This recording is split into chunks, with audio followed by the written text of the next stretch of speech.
সাথে পুষ্পবৃষ্টি বর্ষণ হচ্ছে, বাহু ছায়া দিয়ে তাদের বরণ করে নিচ্ছে এবং একই সাথে পুষ্পবৃষ্টি হচ্ছে।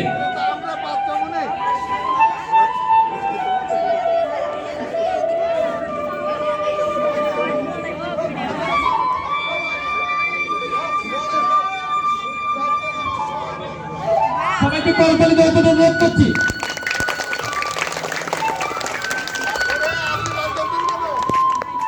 আমরা বিভিন্ন ভাবে আমাদের নবাগত শিক্ষার্থী যারা শিক্ষা জীবনে প্রবেশ করেছে, গত 2 বছর করোনার কারণে স্কুল বন্ধ ছিল, তারা স্কুলে এসেছে, তাদের জীবনের প্রথম সোপান শুরু হয়েছে প্রাক প্রাথমিক শ্রেণী থেকে।